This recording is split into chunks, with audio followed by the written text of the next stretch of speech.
Welcome back, Piglets, to another installment of Culture by the Uncultured.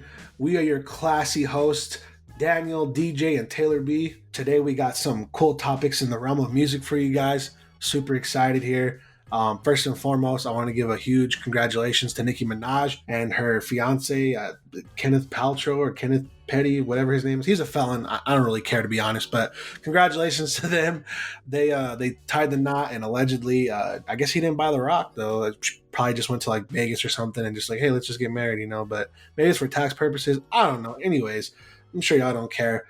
Let's get into something else that's a little bit more important. Suge Knight signing his life rights over to Ray J. How about them apples, huh? That sounds ridiculously complicated to do, to sign over somebody's life rights, especially to that person. You would think, it would go to a certain type of family member or something, down the line. I think it's just more for like anything that's business related to him that like Ray J will be able to take care of it.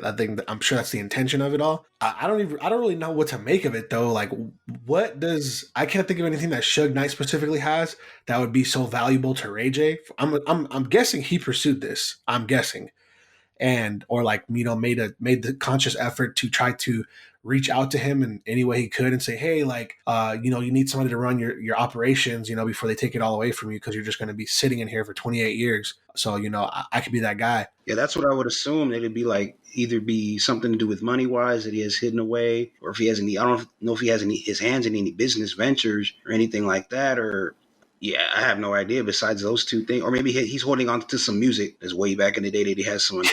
He's like, hey, if I ever pass, you can have this and you can sell it. Stuff like that, maybe. You think Ray J has any business with Hasbro, considering that Hasbro owns Death Row Records now? Wow.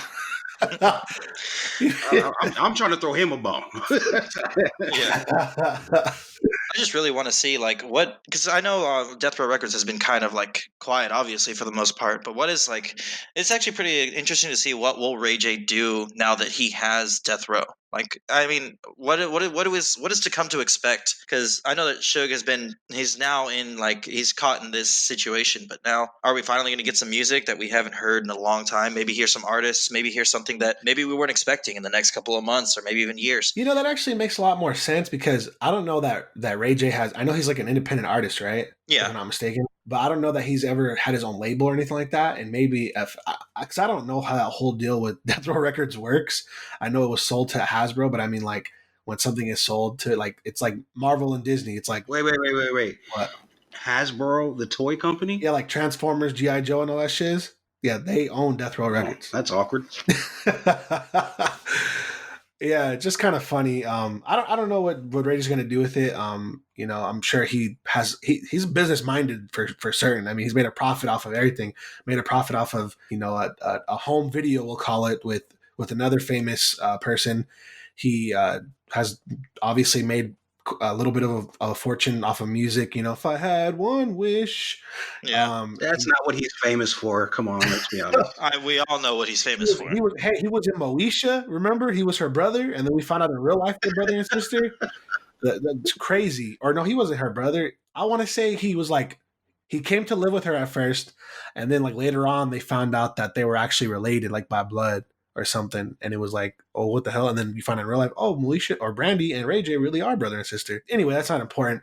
What's important is what the hell is going to happen here, because I mean, I feel like you just kind of hand somebody that much power with the business mindset that Ray J has. I mean, the Raycons, he's got the little scooters. He's got to have something in the works already. He came to Suge Knight with a plan of action, and Suge Knight bought it and was like, you know what, fine, I'll sign. He didn't just go to Suge Knight and was like, hey, let me just get the rights to be able to do whatever I want with anything that you own and are a part of. He came to him with a plan for sure that Suge Knight was like, all right, I'll sign off on this if we can just get those details. Well, I mean, he pretty much had no choice. If it's 28 years, you sign off on anything, man. I got to give this to somebody. I might not make it. Man, yeah, that's crazy though. Moving on from there. In another realm or another area of hip hop that, has some legends in it. Not saying that Ray J's a legend, but I guess Suge Knight is a legend in the realm of hip hop just because of his associates and all that stuff. But Outkast, they got a whole mural painted in Atlanta, and actually looks pretty dope. I don't know if you guys got a chance to look at it. It's really nice. It's like a photorealistic portrait. Somebody made it in this neighborhood called the 5 Points. It's a collaboration between Wish ATL and an outer space project, which I guess they're like an outdoor mural project in Atlanta, which is cool. I mean, you're giving people the opportunity to showcase their artistic abilities. And allegedly, a lot of people were like hitting the guy up, saying like he did a great job and saying thank you and stuff like that. Just paying homage to people from the area that kind of sort of paved the way, for that style of music. Hip hop in Atlanta, and a lot of people look up to them. One of their names is usually in like the top whatever list. I don't know. I still don't know why everybody always puts Andre over Big Boy, but that's a discussion for another day. And it's just good to see people like still like mess with Outkast, and that's going to continue in the future, I'm sure. But I just like seeing like old legends and like people who've like done so much for the genre get paid respects. They're not being forgotten. They're not just getting tossed away like yesterday's garbage. They're being respected and well represented. Yeah, it's kind of like, obviously, and to answer your question, I think that most people think that Andre's over Big Boy because when you think of Outkast, yeah, you think of both of them as a group, but you got to think of who the person that stands out the most in that situation, in that group, and that definitely is because his outfits. I mean, it's not just his outfits; he just stands out as a personality more than Big Boy does. I think it's mostly of his rap skills. Yeah. Like if he's definitely on people's top 10 list of rappers, and definitely if you're gonna bring it back to lists, I don't know where they landed on that Atlanta list, that fiasco that was a couple of weeks ago. But yeah, it's definitely if you compare them separately, their rapping, Andre 3000 pales over him, unfortunately. I've always resonated more with Big Boy's style and his flow and his words. Andre 3000 is cool too. I'm not sleeping on him by any means, but I feel like he's always been kind of more the artsy kind of eccentric more so. Like he's not like, I don't want to say Big Boy's conventional, but it's like it's that trade off of like he's less conventional and more.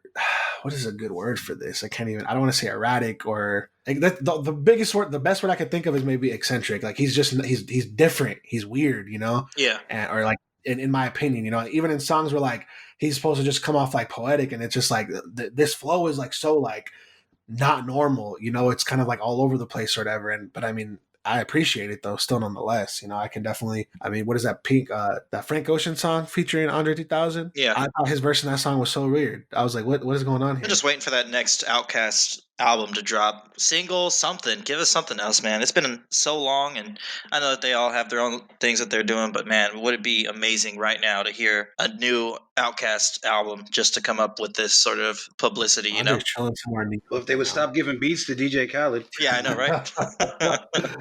Moving on from there to another place of hip hop like legacies, New York now. So I mean, we've ventured in California a little bit, we ventured in Atlanta a little bit. Now we're off in New York with Cardi B. Wow. She didn't train like that, right? I can do that, right? Yeah. You practiced that all day, didn't you? You was in the car. Yeah, the whole time. I get this right on.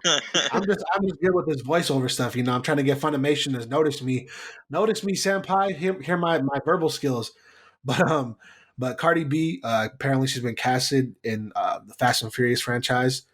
She was seen in a video with Vin Diesel. They were talking about wrapping up recording in, I believe, the UK, if I'm not mistaken. I could be wrong. Don't trust anything that comes out of my mouth. I could be just a liar for all y'all know. But anyway, wow. They finished up recording or filming in that area. I don't know if it was like the end of the movie because I got a little bit. The reason why I got confused by that was because I saw another post that said that they were looking at Keanu Reeves to join the franchise, supposedly. I don't know in what capacity or how, if it was a cameo or if it was like, a full-time role, if it was joining the family or whatever. Because all the posts I've seen say Cardi B has joined the family. And then I saw the video with her and Vin, and he said they're wrapping up like 80-something days of filming in like the UK or something like that.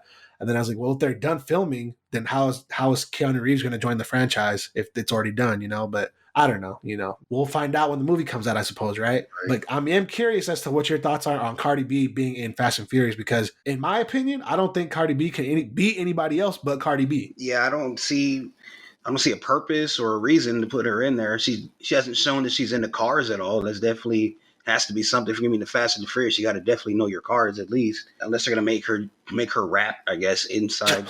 She's going to be a performer or something at one of their events that they show up to or something like that. And that's literally all I can see because I don't even think she has acting chops. This is probably her first role of any type of acting from all I can see. Well, she was in that movie just recently with J-Lo. It was a minor role. The Hustler movie? It was a minor role. Yeah, the role that she was made for, you mean? Exactly. When she played Cardi B. Exactly. Yeah, she just played Cardi B.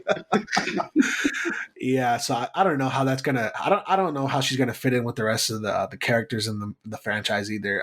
I'm gonna admit to myself that I am curious to see the movie because of that reason, though. You know, it's like, how can she fit in this? I'm gonna go see it to find out. You know? I feel like the definite move there is Keanu Reeves. Put him in there, especially with all the fight scenes that they've been putting in there for the last 5 movies or so. Have him in there with Jason Statham, The Rock, and Vin Diesel. I can dream of how good of a fight that would be. So many stars. It's just like Vin Diesel, The Rock, that they already butted heads, and now we got Jason Statham, you know, coming in for his own little franchise with The Rock, and then now you want to throw in Keanu Reeves, who's like action film royalty now because of the John Wick franchise, and it's like, you want all 4 of these guys to be in one film? Yeah. And to like be okay with it? All these alphas in one film. What about, you got to think about like Expendables. Expendables, we got a whole bunch of. First of all, I saw the first one and was super disappointed and didn't even consider seeing the second 2. I don't know if y'all saw those movies or not, but I didn't even waste my time. I did. I thought I was like, oh, this is going to be some cheap try to be Fast and Furious, you know, some cheap attempt to do that. But I actually enjoyed those, but that's neither here nor there. But but yeah, especially when I seriously, I'm thinking about it right now of what she could do in between what Keanu Reeves could do, what Keanu Reeves could bring to the franchise, could bring to the story. And as far as having all of them on the screen, easy for them because it's going to make $1 billion the first week. I mean, let's be honest. These movies continue to make loads and loads of money because we love them so much. And there's so many twists and turns. There's so many fight scenes. There's so many nice cars, so many beautiful women in these movies that anybody's going to go watch these no matter what. Yeah, you kind of just appeal to like every single aspect of like most male interests. Most, not most all, male most. interests. So yeah, it'll be interesting to see. But speaking of Cardi B, still, I don't know if you guys watched Rhythm and Flow. I saw a few battles here and there. I don't actually have Netflix, so I can't watch the entire thing. I don't know about DJ. Yeah, I got some Netflix. Did you check it out? Well, anyways, for those of you who aren't aware, spoiler alert, real quick, spoiler alert. D Smoke was the winner. Congratulations to D Smoke. He's a bilingual rapper. He's a pretty good performer. The show was interesting overall. It kind of they had it in like 3 segments. Basically, the first segment was just going to the different areas: LA, Atlanta, New York, and Chicago, getting a bunch of rappers, having them come back to LA. And then, like, I think the first challenge was a cypher. The second challenge was a battle rap. And then they did a music video, I want to say. Then they had to do a sample song and perform it, a sample of a famous song and perform it. And then they had to perform with someone. Like Janae Aiko was one of them, Tory Lanez, Miguel, Tiana Taylor, and one more person, I can't remember who. But they had to make a verse for one of their hit songs and perform with them on stage.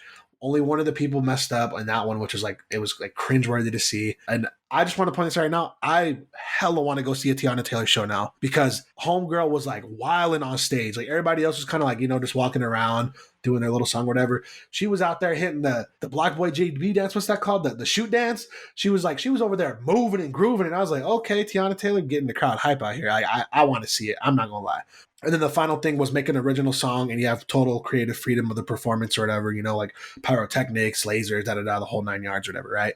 It's pretty good.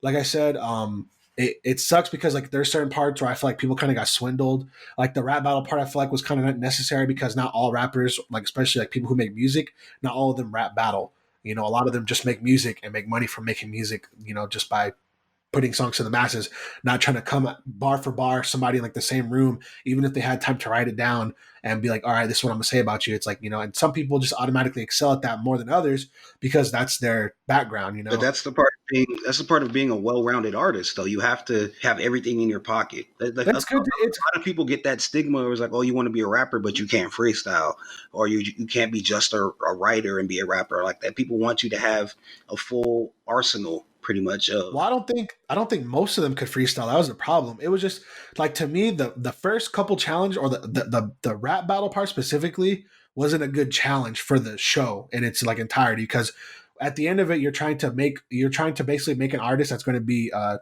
you can push to the public.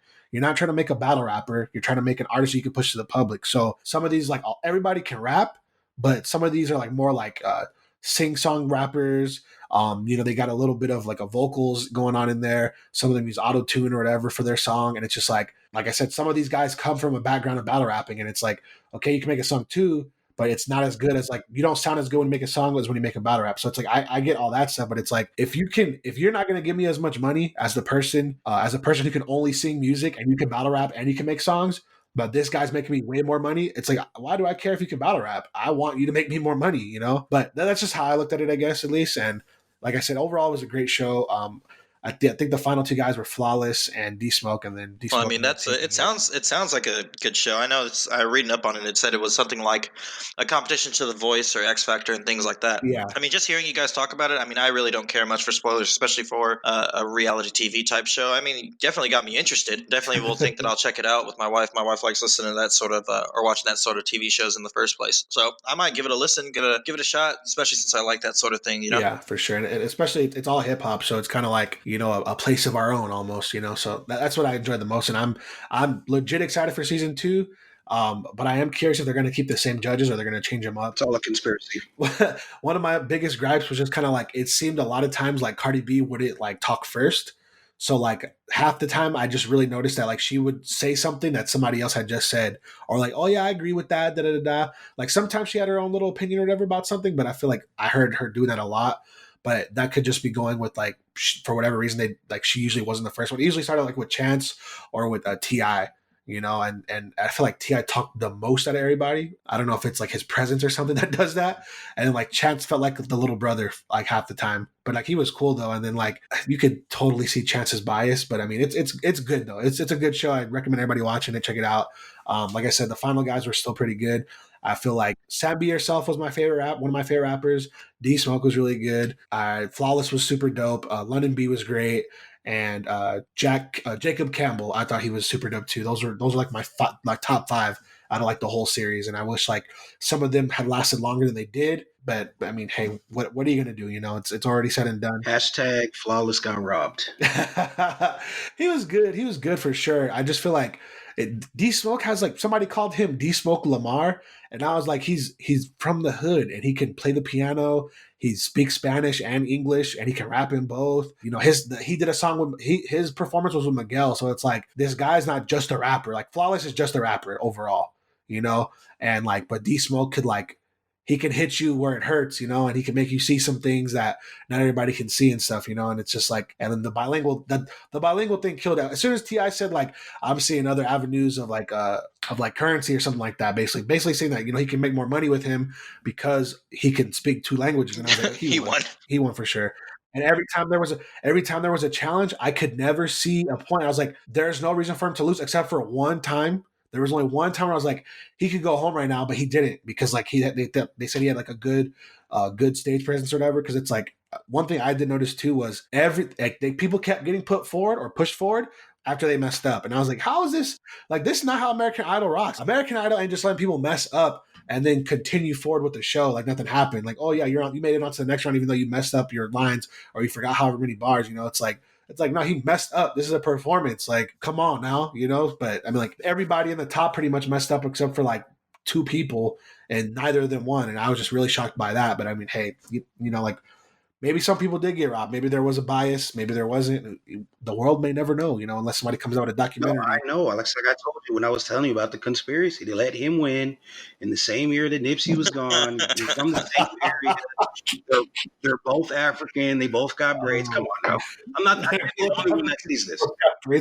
That quick side note, that dude's whole family, talking about brothers, mama, daddy, everybody in his family got dreads. Everybody got locks. Everybody.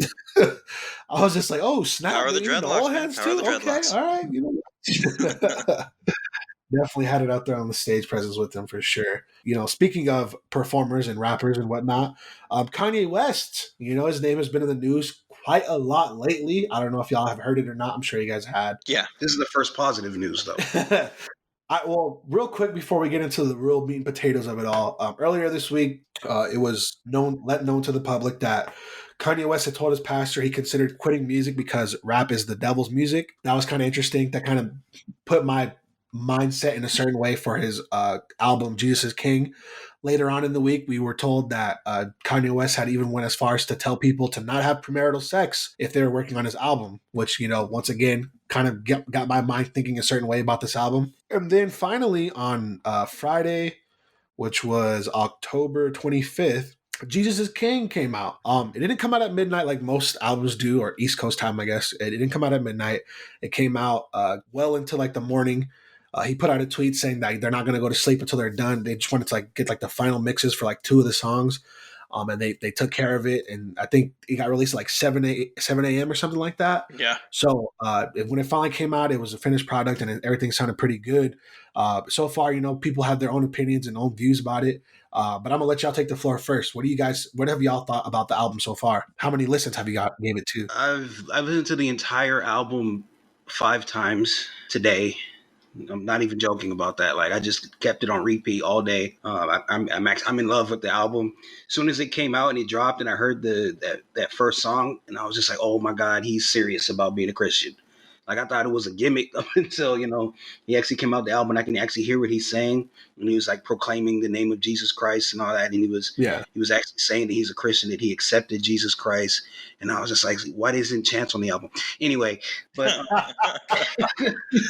I really love that album, but I was so excited and so like happy about it. Like I couldn't get an unbiased opinion on it. So I actually had a couple people from my church actually preview the album, preview all his interviews that he was doing throughout the week. And overall consensus is that it's a good album. Like, they all enjoyed it for the most part. There's a couple things where like play it on Sunday. I don't know about all that. I don't know if they recorded that. They'll get the band to play it. No, there's a couple that they'll probably play. I can definitely see them playing God Is. I can definitely see them playing Jesus is Lord. Maybe not the Chick-fil-A one, even though that's kind of my favorite one, low key. But it's not because of the Chick-fil-A thing. It's mostly just because of what he's actually saying in that song, where he's talking about he has to walk this road alone pretty much. And I can definitely see him having to do that with that family, that none of that family goes to church. But I talked to my pastor, Pastor Andy. I was talking to him about it, and he's like, "Oh, shout out to Pastor Andy." Yeah, I went straight up to Pastor Andy. I was like, "Yo, check this out." He's like, "Oh, I already know, bro. You're late." And I was, "What do you mean?" It came out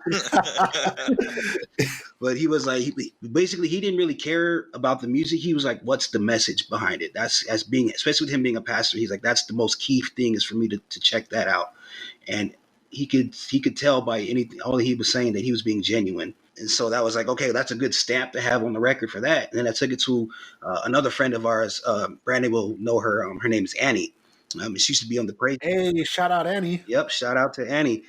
She came through clutch too, because I ended up calling her, I think, last minute, and I was just like, "Hey, can you check out this album for me real quick so we can get your opinion on it?" And she went ahead and took care of it. She went through it. Of course, she didn't really like Kanye West, didn't really listen to it. It's not really her speed. So her stepping out, that was a great addition for us. She couldn't get past All of the Lights and Gold Digger from Kanye West, back in the day.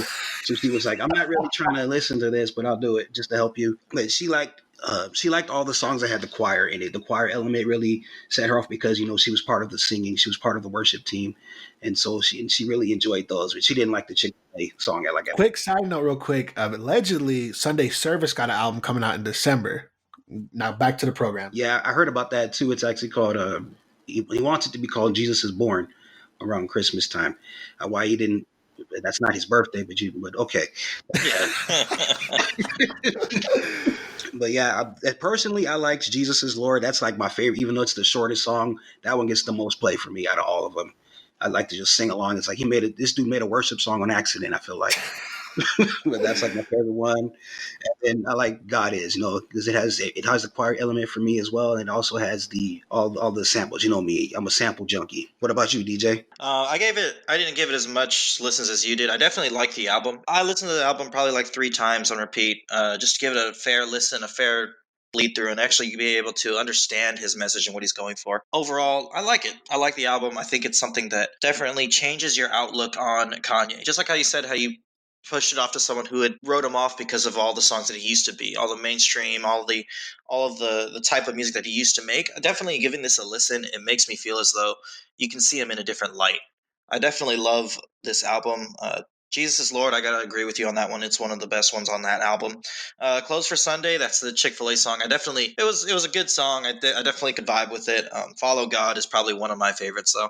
I definitely feel as though giving it a listen and thinking about what he used to be and how he used to rap. Definitely thinking about My Beautiful Dark Twisted Fantasy and definitely College Dropout. It's definitely a change of pace. And if it's something that if you're not used to this, some people might be a little turned off by it. But as someone who likes to listen to lyricists and someone who likes to slow it down and not listen to just all the trap stuff, it definitely is something that I could definitely listen to on a daily basis. I could throw it into one of my chill playlists and just listen to just because of the messages that it has, the vibe that it gives off. I would definitely put this into one of the better albums of this year. Absolutely. If I were to say anything. Just about after that, I mean, I know that he's coming out with a sort of a Christian album to come up, and I definitely, or not a Christian, a Christmas album coming up, and I definitely want to give that a listen as well. Just because it's been a while since we heard some solid Kanye West. I know we've had a little bit of controversy with him in the past, especially recently. But I definitely am looking forward to hearing his album coming up. What you got to say about it, Brennan? I mean, you guys pretty much took the cake on most of it. He missed the old Kanye. Old Kanye. No. Like I definitely I was definitely a skeptic at first and foremost. I didn't really trust this rebranding. The whole Sunday service thing really reminded me of like cult stuff. It really seemed to me that like, it was just like for merchandise purposes. He was just trying to like use the Lord's name to sell money or to make money. Following that though, when the album finally dropped and I listened to it, because I try to listen to everything, basically because of the show. I think that's one of the things I mentioned before that, the show has really given me more of an open mind when it comes to listening to like people I don't normally listen to. Kanye, not necessarily being one of those people, but like I don't really have that many Kanye songs like in my playlist or like in my liked list. It's just, he's just one of those guys that like I know everybody knows him and I might like a song or two or something. So upon listening to this album, I kind of like started liking it right away. We get into like the whole intro of Every Hour featuring the Sunday service choir. And I'm like, okay, this is nice. This is pleasant. And as we keep going and listening to the songs, I'm just noticing that like nothing is like, it's not turning me off to like what he's trying to tell us and like the message behind it and all that stuff and the meaning. It's making me like, I enjoy it. It's almost like that. It's like a perfect blend of like not being too preachy, but then like giving like that good word, those good lessons, those good teachings, and then but still like incorporating his like own like flavor. Like he has those like classic samples that he loved, like he's well known for. Using all kinds of classic samples. It's like they're all throughout the songs, and in just great overall production. Sound quality is great. Mixes are great. The words he's saying are great. There's a lot of albums that have been coming out recently that are just full of like mush. It's like there's no sustenance, there's no real meat and potatoes. It's just kind of like yeah, but like it's nothing. It's just it's just sounds. It sounds with no meaning, and then if there's a string of words together, they're like it's really simplistic, and overall it doesn't mean anything at all to me. So with that being said, I really like the album. My favorite song is probably Use This Gospel featuring Clips, shoutout Clips, and Kenny G. And then my second favorite song is probably On God, and God is probably like my third song. But all the songs, like I like all of them. I could play this, kind of like DJ said, on different playlists. I was just talking to Daniel, like I feel like you could listen to this at a barbecue or something. You're chilling with friends, whatever. It's not something that comes off like, oh, like we're listening to gospel music or whatever. It's like I know it's a gospel album, but it doesn't come off like that. It just comes off as pretty good music. It seems genuine now. I see what you did there. Good music. And I'm excited to see what he has in store for us in the future. Whether it's performances, wherever this takes him, I'm all for it, and I want to see how it kind of helps him evolve as a person. I really hope. Sorry, not to cut you off, even though I did. My bad. But I'm really hoping like this isn't a phase. Like that's my biggest fear with this is that that somewhere down the road he's just like, well, he comes out and he's like, I was just doing it for the money. Got all you. Yeah. That'd be super disappointing. That would hurt me to my soul because I just got done championing him to like everybody I knew pretty much. I sent my sister his album. Like my sister don't even like Kanye, and I sent her the album just to hope she would listen to it and give me her feedback and everything too. So please, Kanye, You're home now. Stay here. You know, me and Daniel checked out that Big Boy interview with him that came out. Did that come out yesterday or that come out on Thursday? Came out on Thursday, I believe. You know, they just talked about like the album and the stuff behind it, and kind of touched on his past a little bit, like his past being in the spotlight and sort of like a somewhat of a downfall or downward spiral he was going on. You know, mental health issues and things like that. And it's just interesting to now it seems like he's coming full circle and is able to explain himself like correctly and just like doesn't care about being so poised or nothing. He's just talking to us, you know, that is almost what it seems like. And a lot of what he says in a scary way makes sense. And I'm just like, when I was watching, I'm just like, I'm not supposed to think this about Kanye, or I'm not supposed to feel this about Kanye.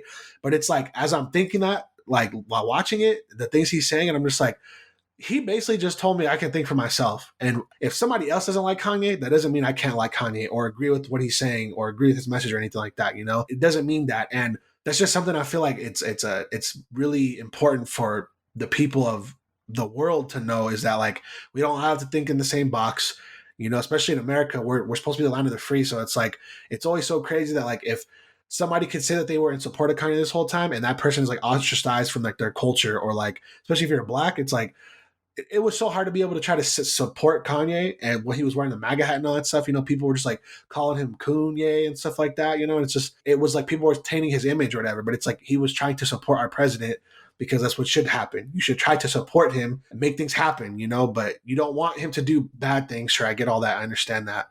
But I feel like he was looking at it a different way. So are you willing to admit that the earth just might be flat? Wow. Oh, okay. All right. Relax a little bit. Hold the brakes. I'm just saying. Hit the brakes. Free thinker. It's a free man talking. Okay.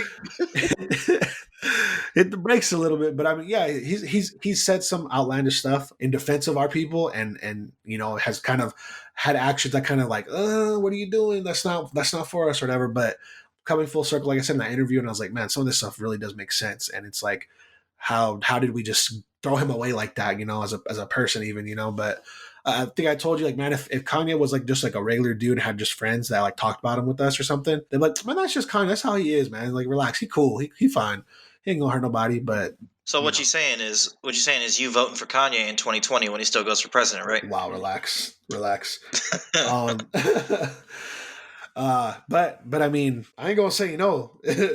But yeah. Anyway, that pretty much sums it up, though. I think we all got our what we wanted to get out about the album, right? So group consensus right now, real quick though. The album's good, right? It's beyond good, man. This is great. What do you give it on a scale of 1 to 10? Solid 9.25. Wow. What about you, DJ? I'd also give it a 9. I think it's probably one of the top 3 albums for me. Wow. This year. I'm gonna give it an 8. Hater. I'm not hating. That's still high. That's a B. Wow. That's still really high up there. I don't think it's the best thing I've heard, but it's far from the worst thing I've heard for certain, you know. So well, okay. What was the better gospel album, this or Coloring Book? Wow.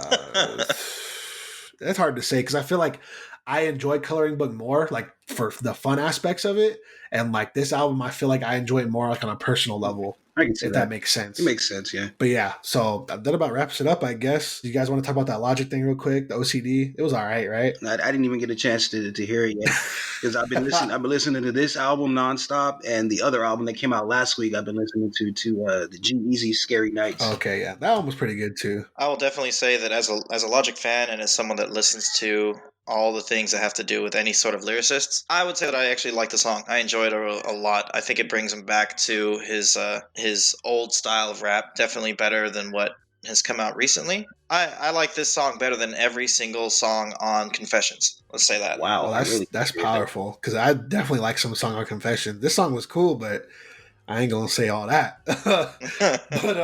But I mean, if we haven't really heard nothing else besides the G-Eazy, which by the way, that was a pretty good album too. The was Scary Nights. That's what it's called, right? Yeah, Scary Nights. Like a Halloween thing. Yeah, it was a pretty dope album. He had some pretty good features on it. He had the game on there. I'm sure Daniel might know who else, but I mean, we're kind of running out of time anyway, so we won't really get into that right now. But this has been another installment of Culture by the Uncultured. Don't forget to follow us on Instagram, Facebook, and Twitter at Culture by the Uncultured. That's one word. Also, don't forget to follow us on Apple Podcasts, Spotify, and SoundCloud, and subscribe to us on YouTube. That's multiple words. Rate us on Apple Podcasts, 5 stars, hopefully, if you guys enjoy the show, and leave us some comments on YouTube. Also, be sure to visit our website at www.culturebytheuncultured.com. Catch you guys next time. Peace.